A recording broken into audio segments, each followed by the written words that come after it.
not only are we this small company that started in the garage, but we're also now at a place where we're taking that money and we're risking it and investing it on a luxurious brand trip. We see these big companies doing it, but just because they're doing it doesn't mean we can't do it. We don't know how to do it, but we're going to figure it out.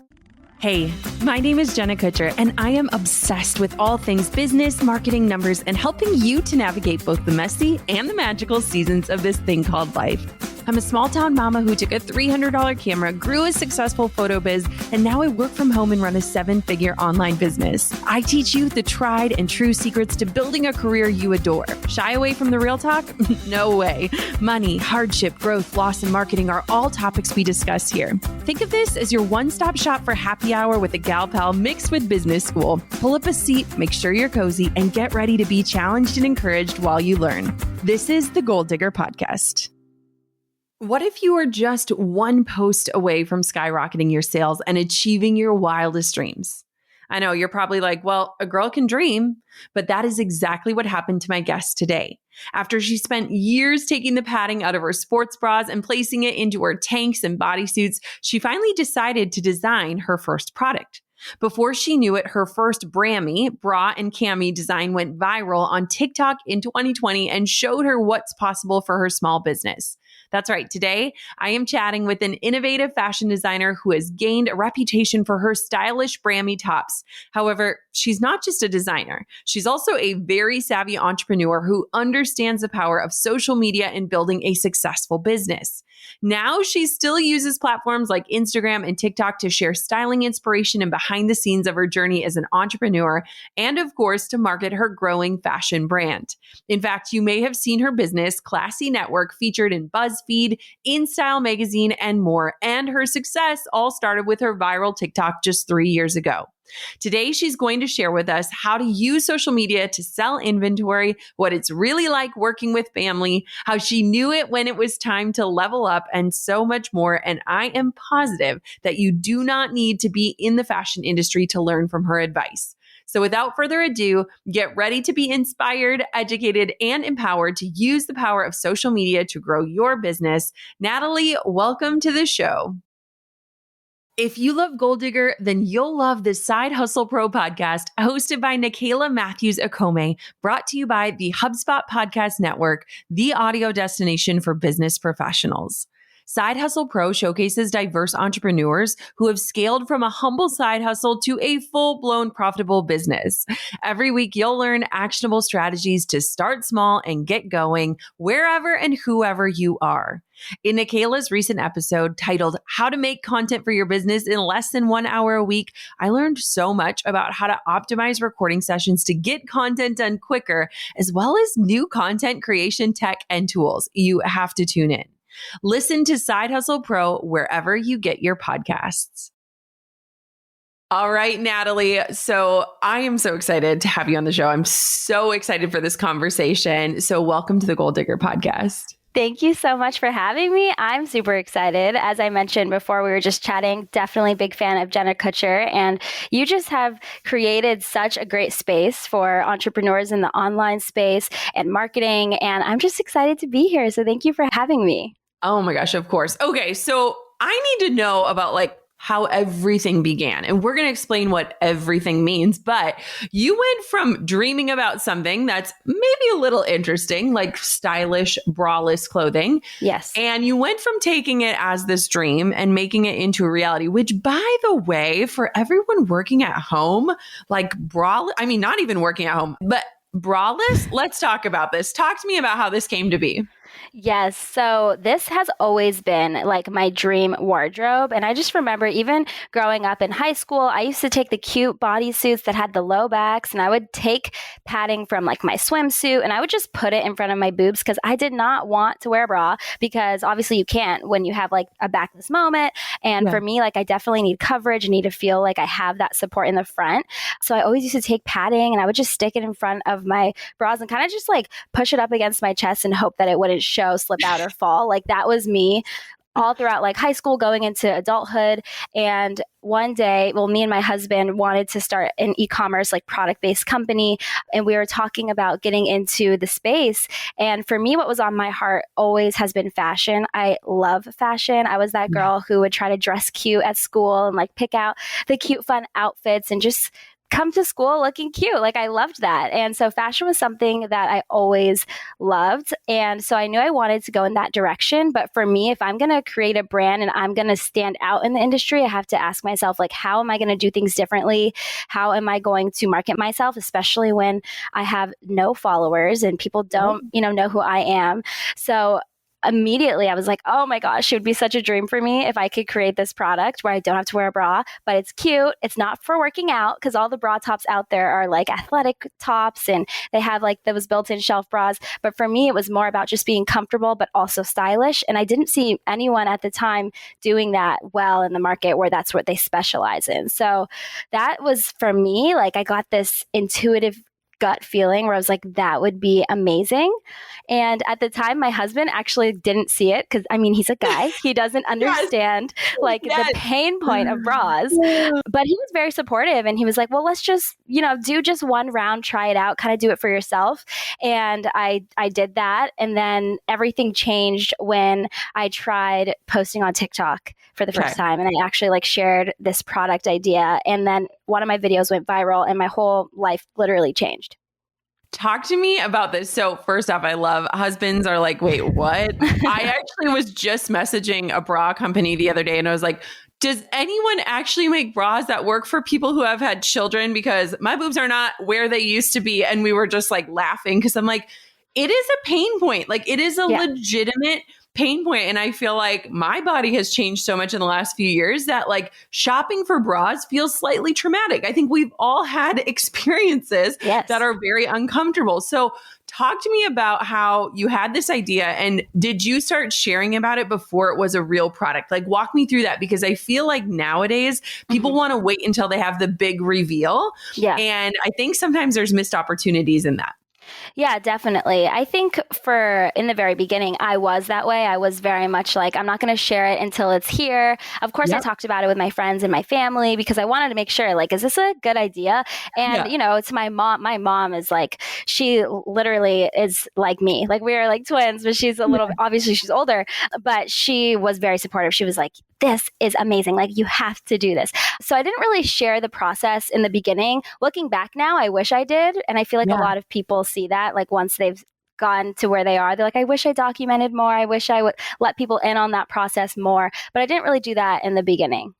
So talk to me about showing up on TikTok. What was the goal? What was the thought process? What was the post? Walk me through that. Yeah. So the reason I did it is because I had a few of my friends who were going on TikTok and their videos were just blowing up and they were building communities. And at the time I didn't have a lot of followers, but I did have a product that I knew that if only I could find the people that could resonate with this product, I know that it would do good. And so at the time we were already running our company, but it was very small. It was out of our garage, me and my husband every day, just like hustling behind the computer and on social media, trying our best. And one day my husband just told me, he was like, I just want you today to focus on making TikTok videos. Like I'll do everything else and just make as many TikToks as you can and just try it. So I was like, okay, this is scary, but we're going to try it. And so I told my story about I was looking for this product on the market. I couldn't find it. And so I decided to design it myself. And I kind of just talked and told my pain points and my struggles, my personal struggles. And that video, it was literally that day where my husband told me to just make as many videos. One of the videos, we woke up the next day, had 1.5 million views. And we were just like, what? I can't believe that happened. Yeah. That's amazing. It's so interesting. One, I love your husband for being like, I can pack the boxes, I can print the labels, because I think a lot of times as entrepreneurs, we get so caught up in the things that we can do, but they're likely not the things we should be doing, the things that only we can do. And so in recognizing that, that probably was a huge breakthrough. So what happened from the views? Because a lot of times I think, okay, how do the views translate into results? And I think that there has to be a level of savviness in order to have that be reflected. Yeah, for sure. I think that it worked really well for us. Like that one video did sell out that round of inventory that we had, which was incredible. And that's why I say it's like so life changing for an Yeah. entrepreneur because you post that video, you get the reach, you find those people that can become loyal customers that stay with you forever. And that is kind of that this new business model that we discovered that we figured out could work for us. So I think what really works to get those direct sales is to speak to people's pain points. Yeah. And I think for me, all I had to do was talk about my personal struggle with trying to find something that could solve my problem. And because I did that, it did generate into sales. And I feel like that's something with other entrepreneurs out there. Sometimes they talk about the product, but they're just selling a product. But how can you get down to the emotion of it where you're like, this is why I hate this? Like, don't you hate having to come home after a long day and like take off your bra and like that relief, that feeling, like getting into those feelings that a lot of people can relate to and those pain points is really what makes people like it clicks in their head. They hear it and they're like, oh, yes, I need to try that. And then it can result into direct sales. I think you just hit on something that is so important. When it comes to marketing, a lot of times as creators, we are so obsessed with the features because we nerded out over them, right? Like we know exactly why we built things the way we did. But when our marketing becomes about the features, it's less relatable to the person. They don't know why that feature adds value to their life or changes their life. And so I love how you focus on the customer and the pain point because that is what they relate to. They might not care that you have a special seam or a special cup or things like that. They don't understand that, but they know the struggle. And I think that that's such a huge reminder for anyone who's doing marketing to not focus on the features. Yes, you care about them as the creator, but to always stay focused on the client. Is that something that you still continue to do with your marketing? Yes, for sure. I think one of my biggest things about if I'm trying to, figure out what's another video that I can post, what can I create? I'm always looking at the comments. I'm always looking at what are my customers asking for? What do they want to see? What are they commenting saying like, oh, well, that's not going to work for me because I have a triple D chest size, and I'm always taking like the comments that they put and I'm just basically taking their comment and showing them how it can work for them or explaining to them why or saying, well, thank you for your feedback. Here's what I'm going to do to work on how it can be better. And all of those things get better engagement because this is actually what the customers want to see from you. So something that I really admire about Classy Network is how dedicated you are to showing all different body shapes, sizes, skin tones, ages, races. Like when I scroll through your feed, your website, like you are bound to see as a consumer someone who looks like you or someone that you can relate to that is wearing your clothes, which I think is just so empowering and refreshing. Talk to me about that because I think that a lot of businesses lack that representation and also just lack the know-how in terms of finding how to provide a deeper level of representation that consumers are deeply desiring. Walk me through that. Yeah, that is so important to me, to us as a brand. Being a smaller company, it's crazy to me because if I can do it, the big brands can do it. And so it's very mind blowing to know that some brands out there only still carry to this day up to a size large. And it's like, how is that still happening? And so for me, it's just about, like I said in the beginning, like listening to your customers and seeing the feedback that you get from them and realizing that people are people and they're not this perfect, illusion that we paint them out to be. They care about the relatability and being able to relate to your brand and see themselves in that. It makes such a difference if you have someone that you can relate to on the website wearing the piece of clothing that you're trying to sell. And so for us, it's very important. Every single shoot, every single thing that we do, even if it's like a brand trip, we're always thinking about, are we getting a variety of different sizes? We make sure we check that box. Are we getting as much variety of different skin tones and representation that we can? Because we've realized how much of an impact that can make after we started to do it. Because then we would get comments of people telling us how much this is impacting them and how much they appreciate it. And to me, that just makes my heart explode. And I'm like, wow, like you can see how much of a difference this is just making in the general public's lives. And it has just been something that I'm so passionate about now because I see how much of a difference it does make. And then I'm confused. I'm like, how is not everyone not doing this? Like, I don't understand. So yeah.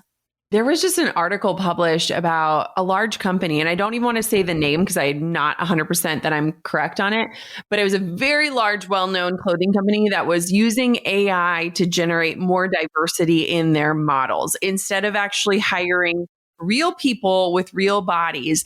And Yeah. I just thought it was fascinating because Yeah. they have the budget, they have the wherewithal, that they have the team to support this, and that there are real humans who would absolutely love the opportunity to be the representation. And I just thought, is this where we're going? Like as a world, like it's crazy. So seeing someone like you, Natalie, who's doing this is so refreshing. And I also want to say from a marketing standpoint, it is also very smart because I know as a woman, when I see something that looks really cute online and it comes to my house and it does not look how it looked on the model, I am disappointed and I want to send it back. And so Right. when I can actually see something represented that I can relate to, it makes me a much more confident consumer.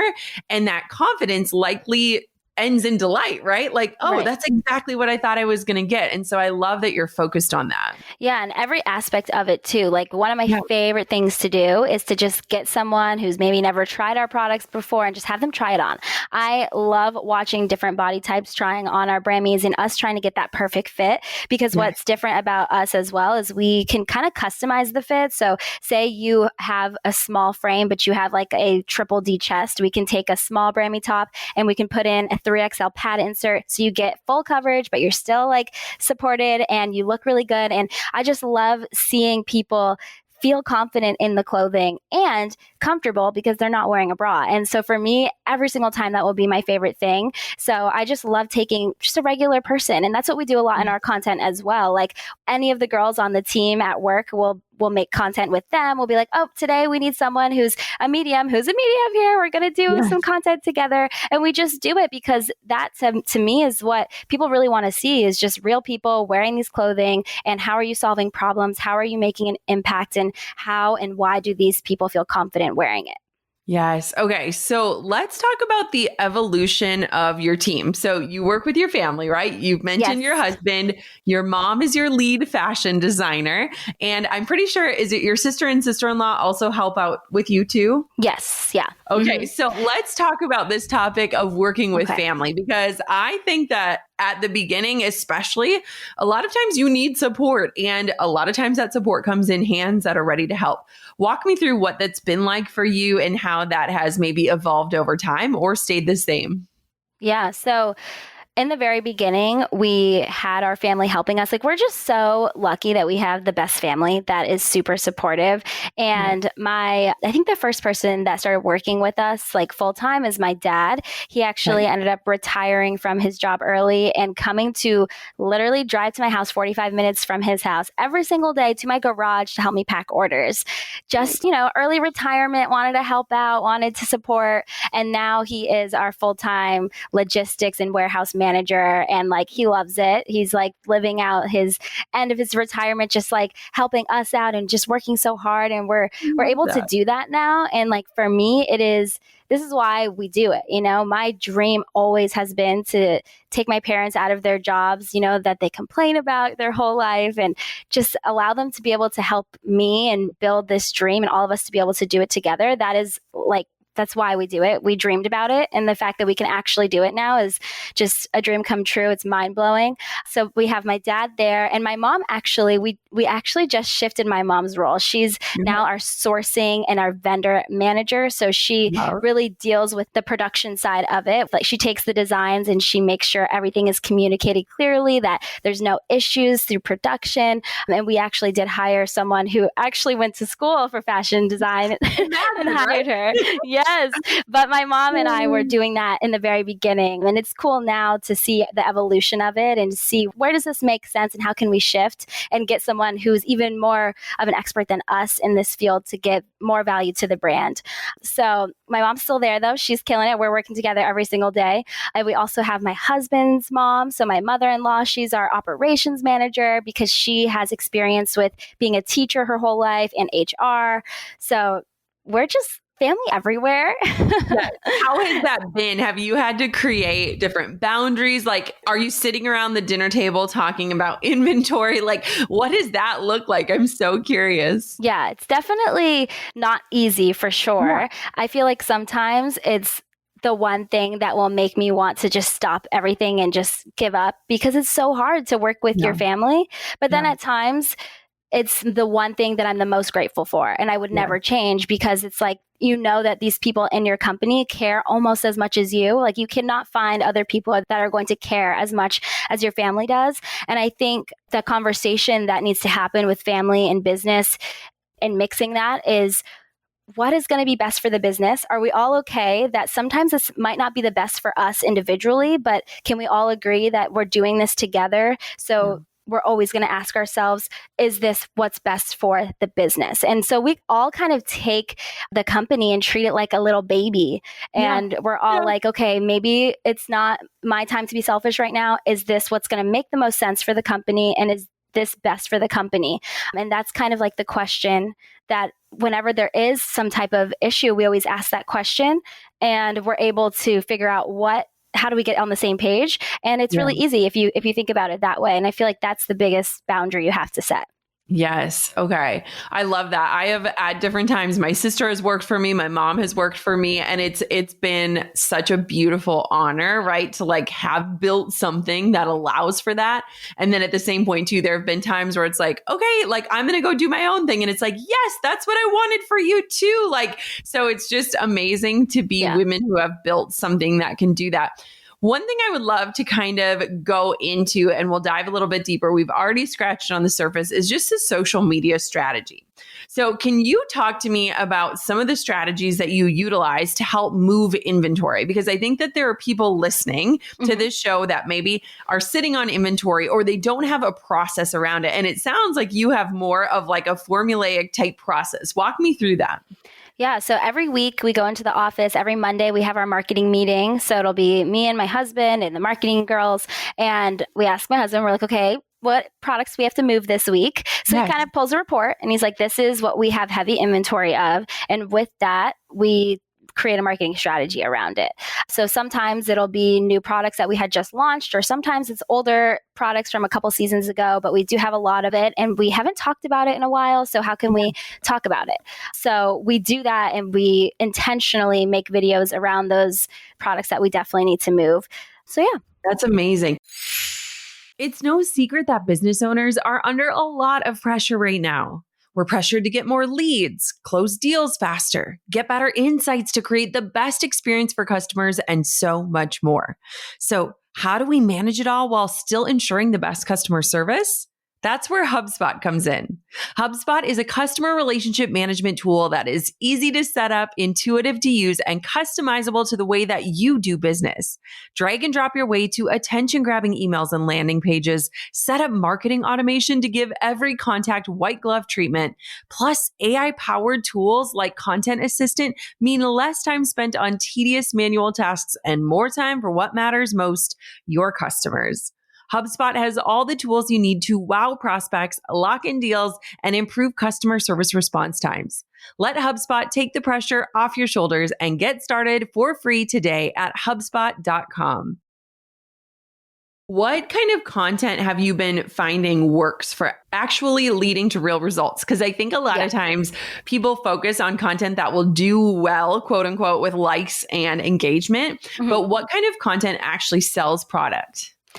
Definitely going back to kind of what I said when you talk about your pain points and stuff, because I feel like for me, the videos that always perform the best is when I just go in depth and I talk about, this is why mine is better, and this is because I actually think about how this feels and how this is going to make you feel better, and really talking about that. And I think that one big thing that people who have products in the industry have to think about is, what is it that's going to make you different? And honing in on that, instead of just being like, okay, I have cute clothes. Okay, but what about your cute clothes are different? And how maybe that's the fabric. Maybe it's that you're more sustainable. Maybe it's just like that you're a family business, maybe that's what it is. But what is it that's going to make you different? And how can you showcase that and make that your main kind of story, because I feel like content is storytelling at the end of the Yeah. day, and talk about it in that way, along with the feelings and the emotion behind it.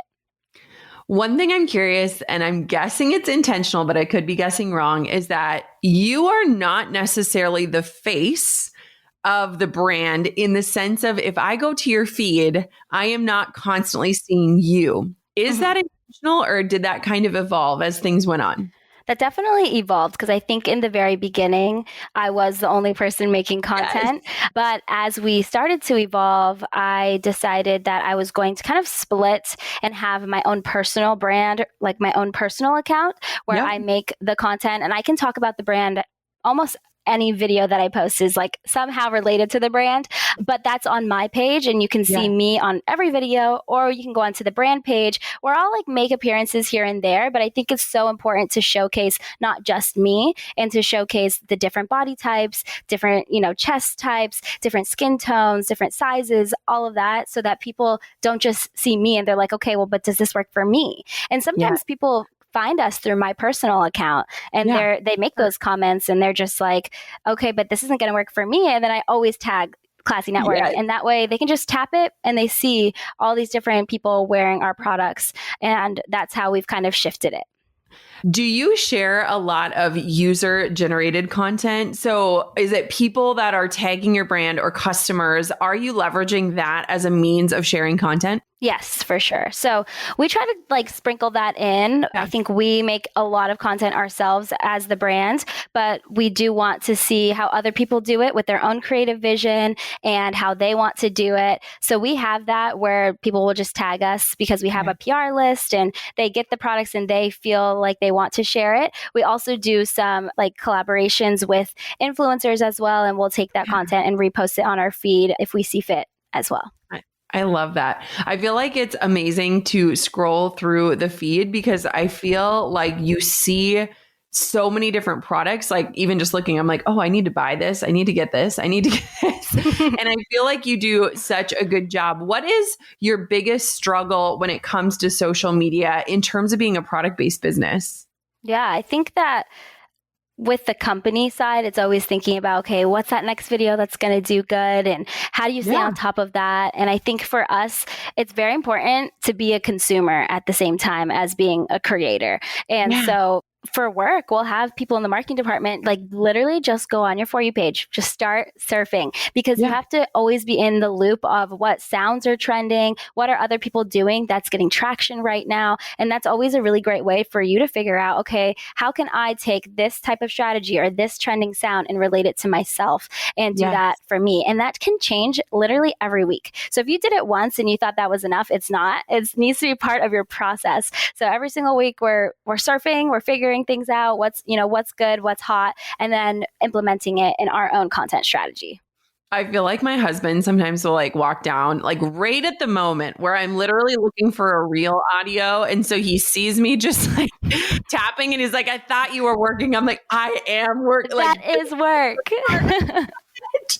Oh, how has it been? So are you still generating the ideas behind the products? I mean, you are the visionary, right? Like, or at least that's how I see you in this company. So you are the visionary behind the products, behind the strategy, behind the team, behind the consumer experience. Like, how do you not get buried in like the day-to-day details, or do you? Because I feel like you have a lot of hats that you're wearing in the role that you're in. Yeah. Good question. I definitely am very involved in every department right now, where for us at this moment, we're kind of taking that time to slow down and figure out how can we build our team and add more people that can help us out, because I am very much in the design department, because for me, it's very important. I'm like, I need to make sure that every single thing that we create, I'm obsessed with it. I just don't want it to be like, I need to be like, oh, I'm obsessed with it. And to me, that is just so important. So I put a lot of my time in designs and in marketing. I would say like the other departments, I'm so lucky that I have like my co-CEO, my husband, and, we're also doing life together. So it's like I trust him so much with everything. Like him and I both are like tag teaming and tackling all those departments and making sure everything's going the way we want it to. But yeah, I definitely think it's something that I struggle with because I think I spend my whole day, I am sometimes overwhelmed and then I didn't get to do something for myself. But I think it's all about finding the right team members and being able to grow the team so that these people can take on the task and you can approve it, get the final vision. And that's kind of what we're building out right now. We have the best team ever. So I'm just excited to add more people to it. Well, let's talk about this. I was actually just talking to one of my best friends the other day about the topic of team because she makes big, bold moves when it comes to team, whether it's in investments or hiring. And I have a pretty small team. Like I want like a little family, and sometimes businesses require that big expansion. What has it looked like for you? Even you mentioned that you hired like an actual designer, someone that has that experience. That's a big investment as a company. And sometimes it can be hard as a founder or a CEO to make sure that you are connecting the dots of like, this expense is going to add so much value to our company. What has that been like for you?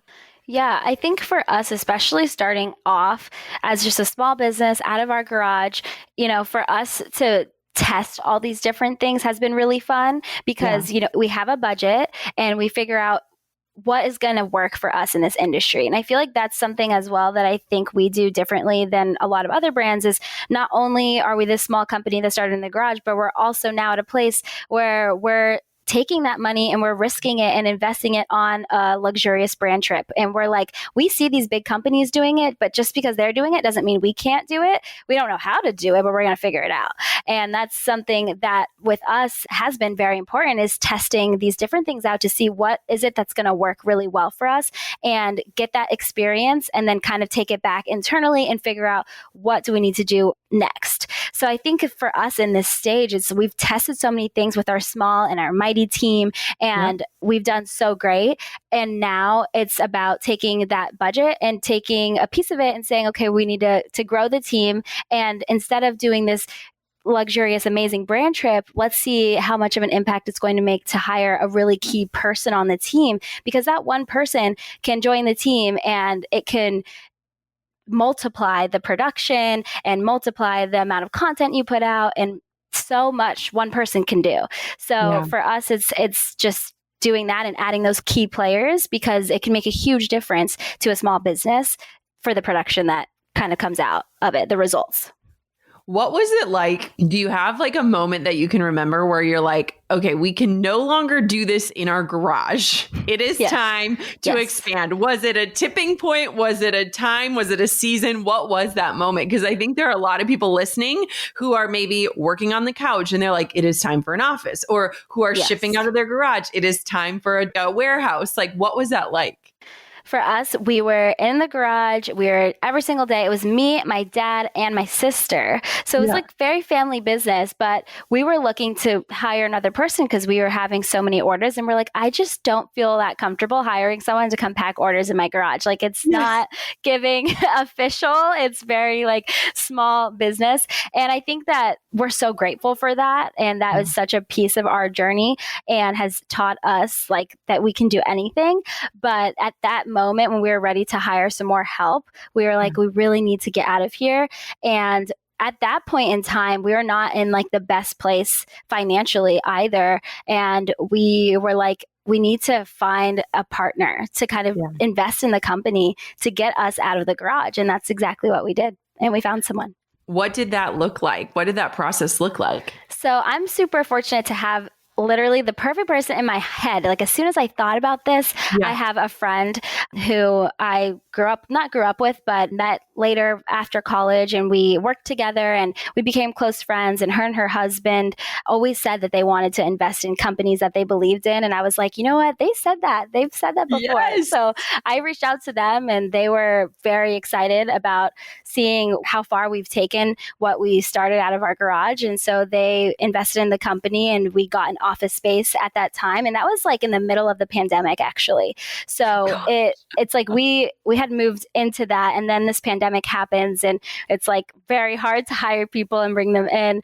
But we were Yeah. super grateful for that. And since then, that was what allowed us to get to that next step, to the next level, to continue to grow and add more people to the team.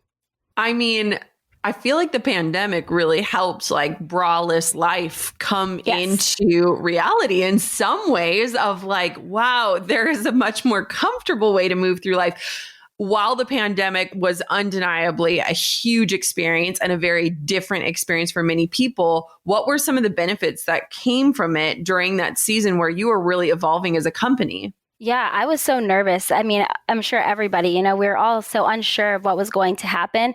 And for us being an online company, I think that actually ended up turning out to be a really great opportunity for us. And the rise of social media and with TikTok and Reels coming about, that people were now at home. They had more time to kind of scroll on their phones. And I think for us, it was the perfect thing that could have happened that like you can never really recreate. It just was good timing, great product, great strategy. And it ended up really working out for us because people didn't want to wear bras anymore. They were like, actually, I'm never going to wear a bra again. So for us to have the rise of Classy Network and our brami product line happen at the exact same time, like we could have never predicted that. I just feel like it was this intuition feeling and then everything kind of just laying out. And I feel like we're lucky, but obviously we work really hard, but I also feel like it's a little bit of luck at the same time. Yes, I always love on How I Built This. Guy Raz always asks people at the end, like, how much of this was luck and how much was skill? And I love that question because I do think that for a lot of successful businesses, it's that mix, right? And it's seeing the opportunity and jumping on it. And I love that. Have you had to kind of reposition your marketing or the angle of it post-pandemic in this new world that we find ourselves in? Or have you been able to kind of ride that wave through? Yeah, I think we've seen changes for sure, which has been very interesting to see that like not as many people maybe are shopping online because the malls are open again and people sometimes want to go in, they want to try things on. So for us, we just have opened our mind to more than just what we started with and what has worked for us in the very beginning. And I think that's super important for entrepreneurs. If you're going to start one way, that doesn't mean that that's the only way and that you should have an open mind to be able to pivot as things change. So for us, I feel like we're very open to that. I think that we're lucky that our strategy has still continued to work really well. We have great loyal customers. Every time we come out with a new collection, they'll come back to get the newest designs. And that I'm like so grateful for. But I also think it has opened our minds to what's next for us. And do we want to create in-person shopping experiences? So as we grow, I think that is going to be something that we really focus on. And we're excited to see where it takes us. I do feel like it's a product that I bet once people experience, like you said, they're all on board, right? Because I feel like there is that level of doubt of like, will this work for me? I think that's every consumer's doubt, whether you're buying an online course or you're buying a new product is like, yeah, that looks great, but will it work for me? And so I feel like you are on to something very powerful in allowing people to experience the product firsthand. Tell me kind of something that's exciting you right now as a CEO and a business owner. Like, what are you learning about or excited to try or experimenting with? Yeah, I'm excited about so many things. Like, I just feel so excited for the future because there's still so much that we haven't even done yet. We've done a lot with, the time that we've been doing it with in e-commerce and in the online space with social media, but there's still so much more to do. I think right now I am very excited about talking about the in-person shopping experience and making the online shopping experience even better. Just listening to our customers. I think that one of the things that we're going to implement very soon that I'm excited about is being able to customize your pad size within the checkout process of your brami. So it's just a seamless experience instead of having to buy the pad separately, because that's currently what it is. Because I feel like it is such a life-changing product. Some people will get it and be like, I never have to wear a bra again. Like, this changed my life. And that to me is like what fires me up. And I just want more people to be able to experience it that way. And I think figuring out that checkout process, making it more seamless and easy for people to understand. Because once you figure out your perfect brami fit, you can become obsessed. And that's what's very exciting for me. So it's all about me figuring out how can I make that a better experience for our customers, whether that's communicating it more clearly online in the social media world or on our website to make it more seamless. And then also to have those in-person experiences with us and be able to connect with our customers in person. Because for me, that has been like, I've only done it a couple times, but when those days do come about, I'm like, wow, like this is why I'm doing what I do. Yes. I love that you bring that up, Natalie, because I feel like so often when we work jobs where we're not engaging with the people we're creating for on a daily basis, it is so easy to get lost in the minutia and forget that like this is impacting other humans. And I think that's a huge encouragement for anyone listening. Like if you haven't gotten on the phone or met up in person or like experienced someone that your work has impacted lately, now is a great time to do it. I feel like it anchors you to the mission in a whole different way. And it also gives you the face of a real human that you are creating for, which I think just changes the creation of your work. Don't you agree? 100%. 100%. I feel like that is what can fuel your passion. And I think anytime where I'm feeling maybe burnt out or something like that, getting a customer in front of me and having them try on the products and talking to them about it can really spark that passion again and just remind you why you do it. Because if you're going to, for me, I always tell myself, like, if I'm going to create a brand, I'm going to do it in a way that's going to make people's lives better. Yes. It's going to solve people's problems. It's going to make them feel more confident, and it's going to be life-changing. And that's what excites me. And so connecting with your customers is everything because they are what keeps you going. Yes. Okay. So for anyone listening that does not own a brami, sell it to us right now so that everyone after listening to this goes and picks one up. I'm already like browsing the site, looking at these really cute matching sets and like, okay, so sell it to us, give it to us. Yeah. I mean, if you hate wearing a bra all day and you love that feeling of coming home to take it off and that relief that you feel, you'll never have to wear a bra again if you try the bramis. They have built-in padding. We have different levels of support. So people who don't like the restriction under their chest, we have bandless internal structures. Those of you who like that extra support and lift and that tightness under the chest, we have a compressive band under the chest that is very comfortable because I work really hard on making every single design also very comfortable and wearable. But yeah, every single design that we make is a stylish, cute piece that you can implement in your closet that can be a closet staple that you feel really good in, but it also has a built-in bra, built-in padding, full coverage, and we have different collections for every season.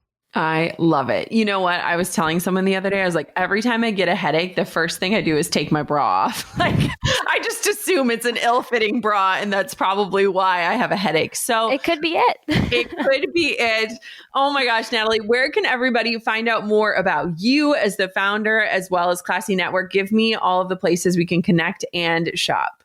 Yes. So if you want to follow me personally, my Instagram and TikTok, everything is it's Natalie Rogers. And if you want to shop the brami tops, you can shop them at classynetwork.com or classyshop.com. We have both. And you can follow us. It's Classy with a K Network on Instagram and TikTok. Thank you so much for coming on the Goal Digger podcast today. It was such a treat to connect with you. And I'm just so impressed with the way that you are showing up as a CEO, a founder, a family member, and a small business owner that is not so small anymore. So thank you for coming on the podcast. Oh, thank you so much for having me. This was so much fun. I can't even tell you how much I enjoyed this conversation. In fact, off air, Natalie shared that she was a strong and devoted listener to Goal Digger and used a lot of the strategies she heard on this show to help grow her business, Classy Network. And now look at her on the show as an incredible guest with so much knowledge and expertise. I absolutely loved our conversation today. Thank you so much for listening to the Goal Digger podcast. And just imagine you being on this show next. I believe it's possible. Do you? Until next time, Goal Diggers, keep on digging your biggest goals. And thank you so much for tuning in to another episode of the Goal Digger podcast. I'm over here giving you a virtual high five because you just finished another episode of the Goal Digger podcast. Did that go by way too fast for anyone else? If you want more, head over to goaldiggerpodcast.com for show notes and all the discount codes from today's sponsors. And if you're looking for a new crew of movers and shakers like you to bounce ideas and ask questions, be sure to join my exclusive community for Goal Diggers on Facebook. The link's waiting for you at goaldiggerpodcast.com.